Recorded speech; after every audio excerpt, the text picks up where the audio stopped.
विमर्चितं नारायणं नमस्कृत्य गीता तात्पर्यमुच्यते।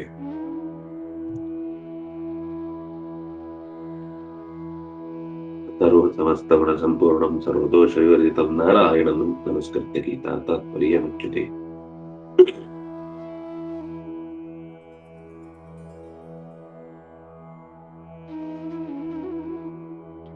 ಮೂರು ಬಗೆಯ ಸೃಷ್ಟಿಯ ವಿಚಾರವನ್ನು ಹೇಳಲಿಕ್ಕಾಗಿ 14ನೇ ಅಧ್ಯಾಯದ 19ನೇ ಶ್ಲೋಕದ ಆಚೆಯ ಭಾಗಗಳಿಗೆ ಆಚಾರ್ಯರ ಗೀತಾ ತಾತ್ಪರ್ಯದಲ್ಲಿ ಮಹಾಲಕ್ಷ್ಮಿ ಅನ್ನುವಂತಹ ನಾರಾಯಣನ ಮಡದಿಗೆ ಪ್ರಕೃತಿ ಎನ್ನುವ ಹೆಸರು.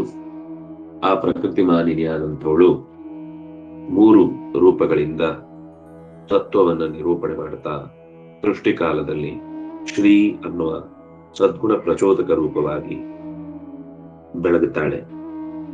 ಅವಳೇ ಮತ್ತೆ ರಜಸ್ಸಿನ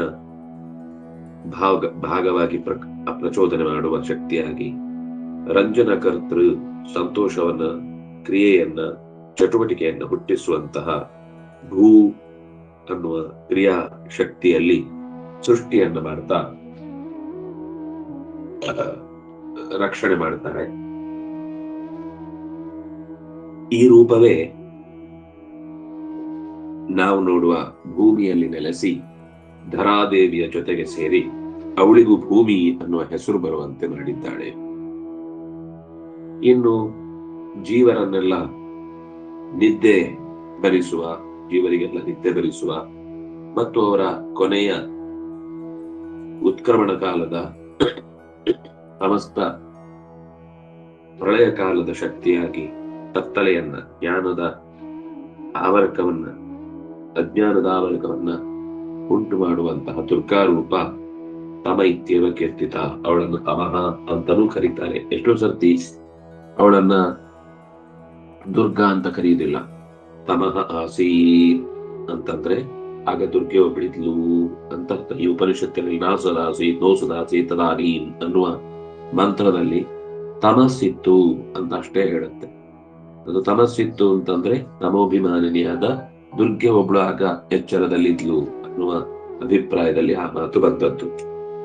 ಮುಂದೆ ಏತಾಭಿಹಿ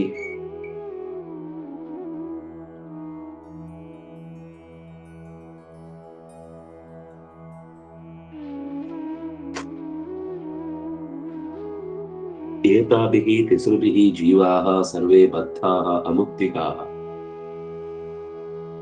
ಈ 3ರಿಂದ ಬದ್ಧವಾದಂತಹ ಜೀವರು ಮುಕ್ತಿಗೆ ಹೋಗುವ ತನಕವೂ ಕೂಡ ಬದ್ಧರು. ಸರ್ವಾನ್ ಬದ್ಧಂತೆ ಸರ್ವಾಶ್ಚ ತಥಾಪಿತು ವಿಶೇಷತಃ ಶ್ರೀ ದೇವಬಂಧಿಕಾ ನೃಣಾಂ ಭೂ ದೈತ್ಯಾನಾಂ ಅಥಾಪರ ಏತೇಭ್ಯೋನ್ಯಂ ತಥಾ ಪರಂ ಚೈವ ವಿಷ್ಣುಂ ಜ್ಞಾತ್ವಾ ವಿಮುಚ್ಯತೆ.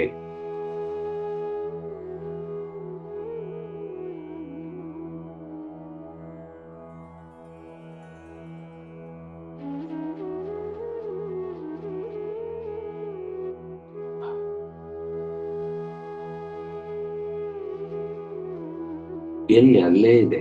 ನಿನ್ನೆ ಎಲ್ಲೂ ಹೋಗ್ತಾ ಇದ್ವು, ಅಲ್ಲೇ ಇದೆ. 19ನೇ ಶ್ಲೋಕ ಕೊನೆ.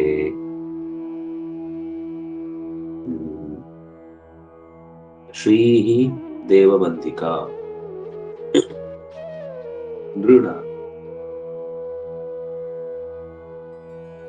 ನೃಣಾಂ ಭೂ ದೈತ್ಯಾನಾಂ ಅಥ ಅಪರಾ ಏತೇಭ್ಯೋ ಅನ್ಯಂ ಪರಂ ವಿಷ್ಣುಂ ಜ್ಞಾತ್ವಾ ವಿಮುಚ್ಯತೆ. ಇವರಿಗಿಂತ ಬೇರೆಯಾದ ನಾರಾಯಣನನ್ನು ತಿಳಿದು ಬಿಡುಗಡೆಯನ್ನು ಹೊಂದುತ್ತಾರೆ. ಶ್ರೀ ಅನ್ನುವುದು ದೇವ ಗಣಗಳನ್ನೆಲ್ಲ ತನ್ನ ಮಡಿಲಲ್ಲಿ ಇಟ್ಕೊಳ್ತಾರೆ. ನೃಣಾಂ ಮನುಷ್ಯರಿಗೆ ಭೂಮಿಯಲ್ಲಿರುವಂತಹ ಭೂದೇವಿ. ಹಾಗಾಗಿ ಭೂಮಿ ಮೇಲೆ ಯಾಕಿಷ್ಟು ಎಲ್ರಿಗೂ ಆಸಕ್ತಿ ಅಂತಂದ್ರೆ, ಭೂಮಿ ಅಂದ್ರೆ ಬರೀ ಆಸ್ತಿ ಅಂತ ಮಾತ್ರ ಅಲ್ಲ.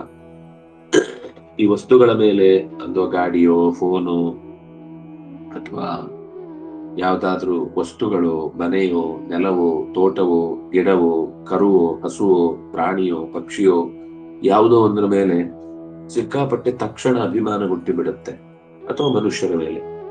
ಯಾಕೆ ಅಂದ್ರೆ ಅಲ್ಲಿ ಭೂನಾಮಗಳಾದಂತಹ ಭೂದೇವಿಯನ್ನ ಆವೇಶಯುಕ್ತ ಆವೇಶಕ್ಕೆ ಅಂದ್ರೆ ಭೂದೇವಿಯಲ್ಲಿ ಆವಿಷ್ಟಳಾದಂತಹ ಈ ಭೂನಾಮಕ ಲಕ್ಷ್ಮೀದೇವಿ ಇಲ್ಲಿ ಮನುಷ್ಯರ ಬಂಧನ ಶಕ್ತಿಯಾಗಿ ನಿಂತಿದ್ದಾಳೆ. ಹಾಗಾಗಿ ಮನುಷ್ಯರಿಗೆ ಈ ವಸ್ತುಗಳನ್ನೆಲ್ಲ ಪಡಿಬೇಕು, ಅದನ್ನ ದಕ್ಕಿಸಿಕೊಳ್ಬೇಕು ಅನ್ನುವ ಅಪೇಕ್ಷೆ ಹುಟ್ಟುತ್ತೆ. ಅಪರ ಕೊನೆಯ ತಮಃ ದೈತ್ಯರನ್ನ ಬಂಧಿಸುವಂಥವಳು.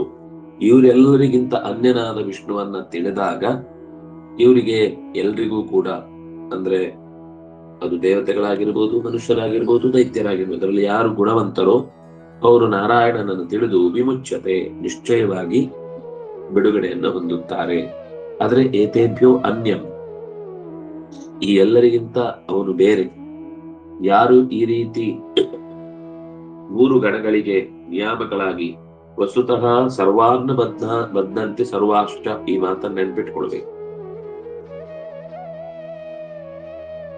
ಎಲ್ಲರನ್ನೂ ಅಂದ್ರೆ ದೇವತೆಗಳನ್ನು, ಮನುಷ್ಯರನ್ನು, ದೈತ್ಯರನ್ನು ಎಲ್ಲರನ್ನೂ ಕೂಡ ಸರ್ವಾಹ ಬದ್ಧಂತಿ, ಎಲ್ಲರೂ ಬಂಧನಕ್ಕೆ ಒಳಪಡಿಸ್ತಾರೆ.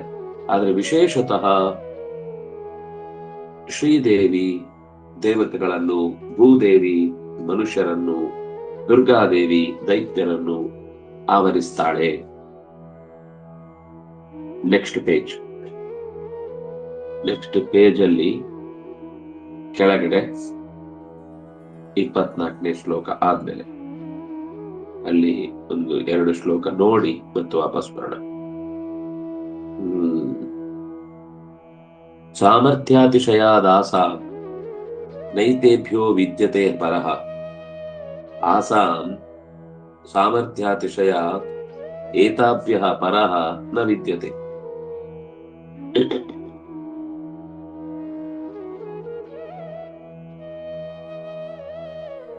ಬಹಳ ಜನ ಈ ಪ್ರಕೃತಿಯೇ ಪ್ರಧಾನ, ಪ್ರಕೃತಿಗೆ ಮೀರಿ ಯಾವುದೂ ಇಲ್ಲ ಅಂತ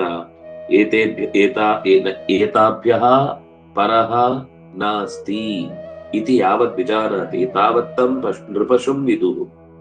ಯಾರು ಪ್ರಕೃತಿಯ ಪ್ರಾಧಾನ್ಯವನ್ನು ಒಪ್ಪಿಕೊಂಡು ಇದಕ್ಕಿಂತ ಮಿಗಿಲಾದ ತತ್ವದ ಬಗ್ಗೆ ಅವನಿಗೆ ಗಮನಕ್ಕೆ ಬರುವುದಿಲ್ವೋ ಅವನು ನರರೂಪದಲ್ಲಿರುವ ಪಶು, ನೃಪಶುಂ ವಿದುಃ. ಇದು ಆಚಾರ್ಯರು ಎಚ್ಚರಿಸದಿರುವ ಪುರಾಣದ್ದೇ ಮಾತು, ಮಹಾವಿಷ್ಣು ಪುರಾಣದಲ್ಲೇ ಬಂದ ಮಾತು.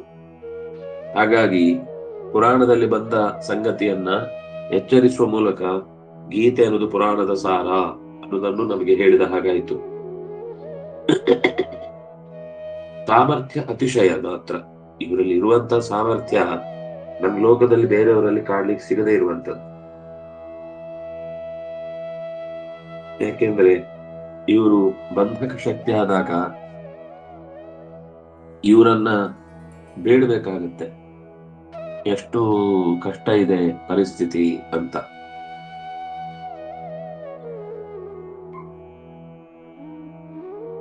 ಇವರಿಂದಲೇನೆ ಸಮಸ್ಯೆಗಳು ತಿಳಿಯಾಗತ್ತೆ ಅಂತ ಭಾವಿಸಿ ಅವರನ್ನೇ ಪ್ರಧಾನವಾಗಿ ಉಪಾಸನೆ ಮಾಡುತ್ತಾರೆ.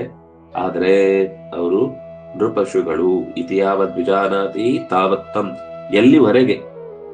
ಈಗ ಹಾಗೆ ತಿಳಿದವರು ಮತ್ತೆ ಮೋಕ್ಷಕ್ಕೆ ಹೋಗಲ್ಲ ಅಂತೇನಿಲ್ಲ. ತಿಳಿದವರು ಯಾವತ್ ವಿಜಾನಾತಿ, ಎಲ್ಲಿ ತನಕ ಹೀಗೆ ತಿಳ್ಕೊಂಡು ಬದುಕ್ತಾರೋ ಅಲ್ಲಿ ತನಕನೂ ಅವರು ಒದ್ದಾಡ್ತಾ ಇರ್ತಾರೆ. ಆದ್ರೆ ತಾವತ್, ಅಲ್ಲಿ ತನಕ ಮಾತ್ರ. ತಮ್ ನೃಪಶುಂಬಿತು, ಅಲ್ಲಿ ತನಕ ಅವನನ್ನ ನೃಪಶು ಅಂತ ಕರೀತಾರೆ. ತಸ್ಮಾತ್, ಅಕಸ್ಮಾತ್ ಅವನಕ್ಕಿಂತ ಮುಂದುವರೆದು ಏತಾಭ್ಯಃ ಆಭ್ಯಃ ಅಧಿಕ ಗುಣೋ ವಿಷ್ಣು ಜ್ಞೇಯ ಸದೈವ ಚ, ಸರ್ವಕಾಲಕ್ಕೂ ಕೂಡ ವಿಷ್ಣು ಪರದೇವತೆ, ಈ ಎಲ್ಲರನ್ನೂ ಮೀರಿ ನಿಂತಹ ತತ್ವ ಅದು ಕಾಣುವುದಿಲ್ಲ. ಈ 3 ಗುಣಗಳ ಪ್ರಭಾವ ನಮಗೆ ಕಾಣುತ್ತೆ, ಮತ್ತೆ ಅನುಭವಕ್ಕೆ ಬರುತ್ತೆ, ಬದಲಾಗುವುದನ್ನು ಗಮನಿಸ್ತೇವೆ. ಆದ್ರೆ ಈ ಭಗವಂತನ ಕಾರ್ಯಭಾರ ನಮ್ಗೆ ಕಾಣುವುದಿಲ್ಲ. ಅದರಿಂದಾಗಿ ನಾವು ಅದನ್ನ ಇದು ಅನ್ಪ್ರಾಕ್ಟಿಕಲ್ ಇದು ಅನುಭವಿಸ್ಲಿಕ್ಕೆ ಸಿಗುವಂತದ್ದಲ್ಲ ಅಂತ ಬಿಟ್ಬಿಡುವ ಸಾಧ್ಯತೆಗಳಿರ್ತವೆ. ಆದ್ರೆ ಅದಕ್ಕೆ ಪುರಾಣದ ಋಷಿಗಳ ಮಾತನ್ನ ಎಚ್ಚರಿಕೆಯಾಗಿ ಇಟ್ಕೊಳ್ತಾರೆ. ಇದು ಗೊತ್ತಾಗುತ್ತೆ, ಆದ್ರೆ ತಕ್ಷಣ ಗೊತ್ತಾಗುದಿಲ್ಲ. ಏನೋ ಒಂದೆಲ್ಲ ಕಟಿಪಿಟಿ ಎಲ್ಲ ಆದ್ಮೇಲೆ ಗೊತ್ತಾಗುತ್ತೋ ಇದು ಹೀಗೆ ಅಂತ. ರಜಸಸ್ತು ಫಲಂ ದುಃಖಂ ಇತ್ಯತ್ರ ದುಃಖಮಿತಿ ದುಃಖ ಮಿಶ್ರಂ ಸುಖಂ. ಹಿಂದೆ ನಾವು ಇದನ್ನು ನೋಡಿದ್ವಿ. ಏನು ಅಂದ್ರೆ ದುಃಖ ಮಿಶ್ರಿತವಾದ ಸುಖ ಅಂತ ಅನ್ನೋದನ್ನೇ ದುಃಖ ಅನ್ನೋ ಶಬ್ದದಿಂದ ಹೇಳುವುದು ಅಂತ. ಯಾಕೆಂದ್ರೆ ಹೇಗದು ರಜಸಸ್ತು ಫಲಂ ದುಃಖಂ ಅನ್ನೋದಕ್ಕೆ ದುಃಖಮಿತಿ ದುಃಖ ಮಿಶ್ರಂ ಫಲಂ ದುಃಖ ಮಿಶ್ರಂ ಸುಖಂ ಅಂತ ಹೇಗೆ ಹೇಳಿದ್ರಿ ಅಂದ್ರೆ, ದುಃಖಂ ದುರಿತ ಸಂಪ್ರೋಕ್ತಂ ಖಂ ನಾಮ ಸುಖ ಮುಚ್ಚತೆ ಅಂತ ಶಬ್ದ ನಿರ್ಣಯ. ಆ ಶಬ್ದದಲ್ಲಿ ನಾಮಗಳನ್ನ ಪರಿಚಯಿಸುವಾಗ ದುಃಖಂ ದುರಿತಿ ಸಂಪ್ರೋಕ್ತಂ, ದುಃಖವನ್ನ ದುರ್ ಅನ್ನುವ ಶಬ್ದದಿಂದ ಹೇಳ್ತಾರೆ. ಅದು ದುಸ್ ಅಂತ ಮುಂದೆ ಶಬ್ದ ಉಪಯೋಗಕ್ಕೆ ಬರುತ್ತೆ. ದುಹು ಅನ್ನೋದು ಅದರ ಮೂಲ. ದುಹು ಖಂ ದುಃಖಂ, ದುರ್ ಅಂತ ಬಿಡಿಸಿದ್ದಷ್ಟೇ ನಾನು. ಅದು ದುಹು ಇತಿ ದುರಿತಿ ಅಂತ ಆಗುತ್ತೆ. ದುಹು ಇತಿ ದುರಿತಿ ಅದು ದುಃಖಂ ಸಂಪ್ರೋಕ್ತಂ, ದುಃಖ ಅಂತ ಅದನ್ನು ಪರಿಗಣಿಸ್ತಾರೆ. ಆಮೇಲೆ ಖಂ ನಾಮ ಸುಖ ಮುಚ್ಚತೆ, ಖಂ ಅಂದ್ರೆ ಸುಖ ಅಂತ ಪರಿಗಣಿಸ್ತಾರೆ. ಇತಿ ಶಬ್ದ ನಿರ್ಣಯ. ಹಾಗಾಗಿ ನಮ್ಗೆ ದುಃಖ ಇದೆ ಅಂತ ಅನ್ನೋದರ ಅಭಿಪ್ರಾಯ ಏನಂದ್ರೆ ಸುಖ ಮಿಶ್ರಿತವಾದ ದುಃಖ ಇದೆ ಅಂತ ಅರ್ಥ. ಆದ್ರೆ ಇಲ್ಲಿ ಆ ಶಬ್ದ ಬಳಸಿದ್ರಲ್ಲಿ ಒಂದ್ ಅರ್ಥ ಆಗುದೇನು ಅಂದ್ರೆ, ದುಃಖ ಮಿಶ್ರಂ ಸುಖಂ ಅಂತಂದ್ರೆ ದುಃಖ ಪ್ರಧಾನ, ಸುಖ ಅಪ್ರಧಾನ. ಸುಖ ಜಾಸ್ತಿ ಇದ್ರು ಕೂಡ ಅವನಿಗೆ ಆ ಸುಖದಲ್ಲಿ ದುಃಖಗಳೇ ಕಾಣಿಸ್ತಾವೆ. ಆದ್ರಿಂದಾಗಿ ಅವನಿಗೆ ಎಷ್ಟು ಒಳ್ಳೆ ಪದಾರ್ಥವನ್ನು ಕೊಟ್ಟಾಗ್ಲೂ ಅದರಲ್ಲಿರುವ ಲೋಪದೋಷಗಳನ್ನೇ ಹುಡುಕೊಂಡು ಸಿಕ್ಕಿದ ಅನೇಕ ಸುಖಗಳಿರ್ತವೆ. ಅದೆಲ್ಲವನ್ನು ಮರೆತು ತನಗಾದ 2-3 ದುಃಖದ ಘಟನೆಗಳಲ್ಲಿ ಜೀವನ ಪೂರ್ತಿ ತನಗೆ ಬರೀ ದುಃಖ ಇದೆ, ಯಾವುದೋ ಒಂದು ಸಂದರ್ಭದಲ್ಲಾದ ಕೆಟ್ಟ ಮಾತನ್ನ ಬದುಕಿನಿದ್ದಕ್ಕೂ ನನಗೆ ಬರೀ ಅವ್ರ ಕೆಟ್ಟ ಮಾತೇ ಆಡ್ತಾರೆ ಅಂತ ಯೋಚನೆ ಮಾಡಿಕೊಂಡು ದುಃಖಕ್ಕೊಳಗಾಗ್ತಾನೆ. ಆದ್ರಿಂದಾಗದು ದುಃಖ. ಸುಖ ಇರುತ್ತೆ, ಆದ್ರೆ ಇದೆ ಅನ್ನೋದನ್ನ ಒಪ್ಪಿಕೊಳ್ಳಿಕ್ಕೆ ಅವನಿಗೆ ಆ ದುಃಖ ಅನ್ನೋದು ಬಿಡಲ್ಲ. ಯಾಕಂದ್ರೆ ದುಃಖ ಮಿಶ್ರ, ಅದು ದುಃಖ ಪ್ರಧಾನವಾಗಿ ಅವರನ್ನ ಸುಖಗಳೆಲ್ಲವೂ ಕೂಡ ಅಂಟಿಕೊಂಡಿದ್ರೂ ಕೂಡ ಅದನ್ನು ಸುಖ ಅಂತ ಪರಿಗಣಿಸುವ ಸ್ಥಿತಿಗೆ ಮನಸ್ಸು ಬಂದಿರಲ್ಲ.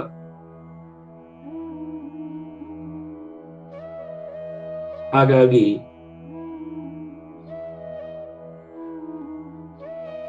ಶಬ್ದ ನಿರ್ಣಯದ ಈ ಮಾತಿನ ಮೂಲಕ ನಮಗೂ ತುಂಬಾ ಸಂಗತಿಗಳು ಅರ್ಥ ಆಗುವುದಕ್ಕೆ ಸಾಧ್ಯ ಆಗತ್ತೆ. ಕರ್ಮಣೋ ರಾಜಸಸ್ಯೋಕ್ತಂ ದುಃಖ ಮಿಶ್ರಂ ಸುಖಂ ಫಲಂ ಅಜ್ಞಾನಜಂ ತಾಮಸಸ್ಯ ನಿತ್ಯ ದುಃಖಂ ಫಲಂ ವಿದುಹು ಇತಿ ಸ್ಕಾಂದೇ.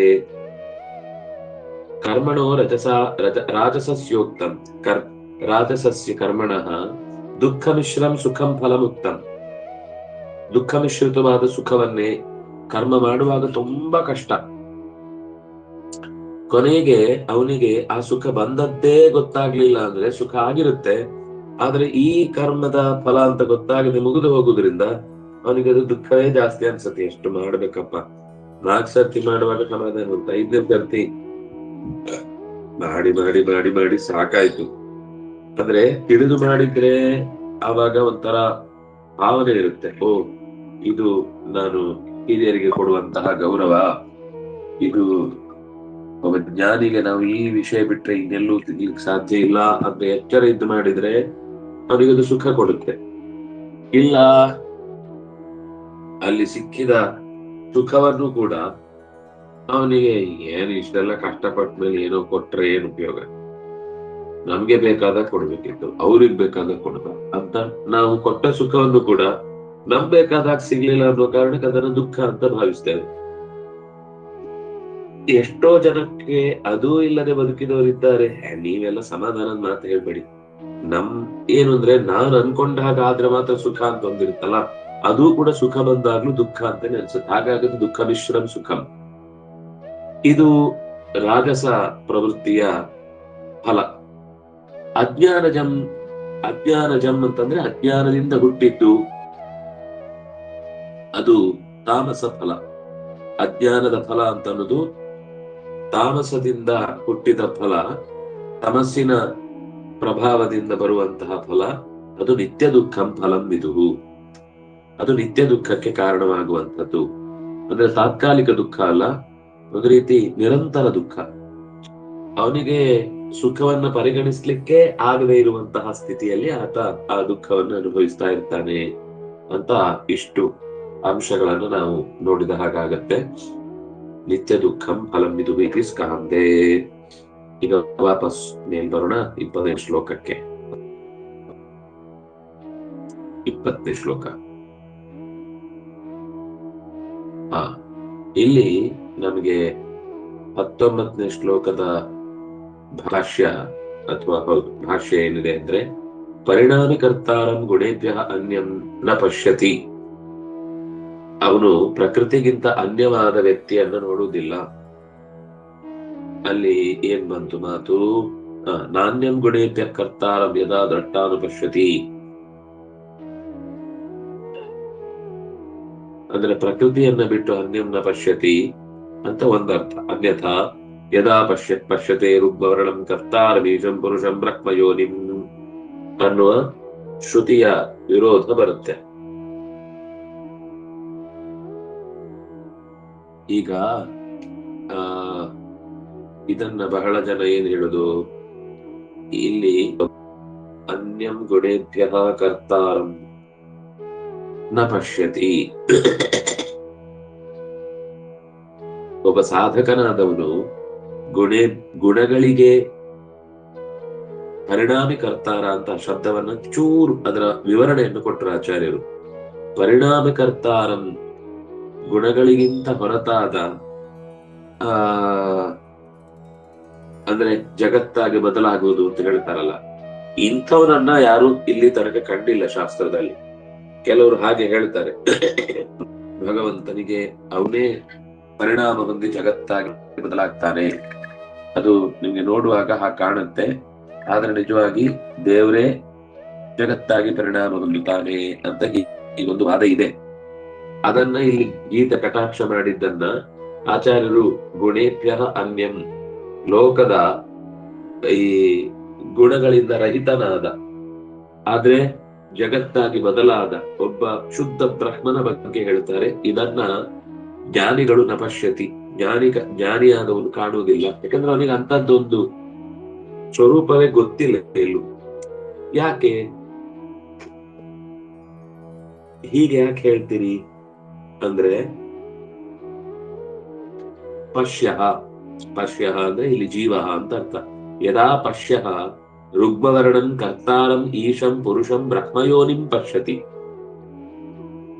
ಬ್ರಹ್ಮಯೋನಿಂ ಅಂತಂದ್ರೆ ಇಡೀ ಈ ಎರಡು ಬ್ರಹ್ಮ, ಒಂದು ಪ್ರಕೃತಿ ರೂಪವಾದ ಬ್ರಹ್ಮ, ಶಬ್ದ ಬ್ರಹ್ಮ, ಇನ್ನೊಂದು ಅರ್ಥ ಬ್ರಹ್ಮ. ಈ ಪ್ರಕೃತಿಗೂ ಕಾರಣೀಭೂತನಾದಂತಹ ಪುರುಷನನ್ನು ಕರ್ತಾರಂ, ಋಗ್ವರ್ಣಂ ಕರ್ತಾರಂ, ಅವನು ಗುಣಗಳನ್ನ ಮೀರಿದ ಪರಮ ಅಂದ್ರೆ ಪ್ರಕೃತಿಯ ಸ್ವರೂಪವನ್ನ ದಾಟಿದಂತಹ ವ್ಯಕ್ತಿಯಾಗಿ ಭಗವಂತನನ್ನ ಚಿಂತಿಸಬೇಕು. ಪ್ರಕೃತಿಯ ರೂಪವೇ ಪರಮಾತ್ಮ ಅಂತ ಕೆಲವರು ಚಿಂತಿಸಿದ್ರೆ ಅದು ಕೂಡ ತಪ್ಪಾಗುತ್ತೆ. ಅಥವಾ ಪರಮಾತ್ಮನೇ ಜಗತ್ತಾಗಿ ಬದಲಾಗ್ತಾನೆ ಅಂತ ಚಿಂತಿಸಿದ್ರೆ ಅದು ಕೂಡ ಅನರ್ಥ ಆಗುತ್ತೆ ಅನ್ನೋದನ್ನ ಈ ಪದ್ಯದ ಮೂಲಕ ನಿರೂಪಣೆ ಮಾಡ್ತಾ ಇದ್ದಾರೆ.